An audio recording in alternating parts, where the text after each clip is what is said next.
Hello, hello, hello. Hello, how do you do? Ganun. So, ito na nga. I-announce na eh. Ito namang iba. Ano na, sana, sino nang nanalo? Mga my dear, pasensya na. Alam nyo naman, ang aking beauty is very busy. So, kaka-out ko lang sa trabaho.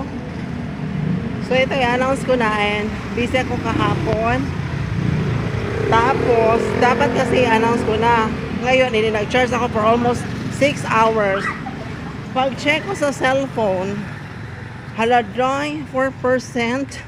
Ano nangyari sa 6 hours? Siguro na siya naalog. Siguro may nag-charge din doon. Kasi sa company may charging station kami doon. So, marami nag-charge. Siguro nagalaw siya. So, ayun. 4% in 6 hours of charging. So, wala. Hindi rin ako naka-edit ng video. So, mamaya-maya mag-upload ako. So, ito na. Ang nanalo na nga. So, sa tanong na anong nangyari sa akin sa loob ng bus habang ako nag-travel o habang ako nagbabiyahe papuntang Paso, Laguna. So, ang sagot ay or nakakuha sa tamang sagot I see Trixie Dawson. Ang sagot ni Trixie ay na bad trip. Oo naman, sino ba na hindi ma-bad trip? Ihingi na ako dyan. Sasabog na yung pantog ko. Kasi hindi ako pwede na in 1 hour na hindi ako iihi. So, nag-travel ako 2 hours na. Ang sakit na ng aking panubigan dry. Ang aking bahay tubig. Ang sakit-sakit na ang aking bahay sapa. Reset. Bahay sapa dry. Nasabog na.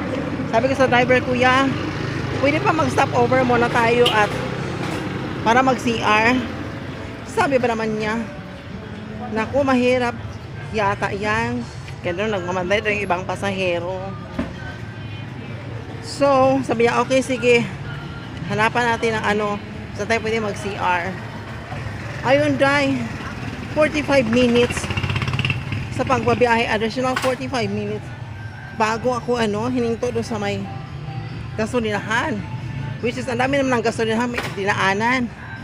So, ayun, nagtatatakbo ang prinsesa papuntang CR dahil buti lang dinalaglag yung mattress ko.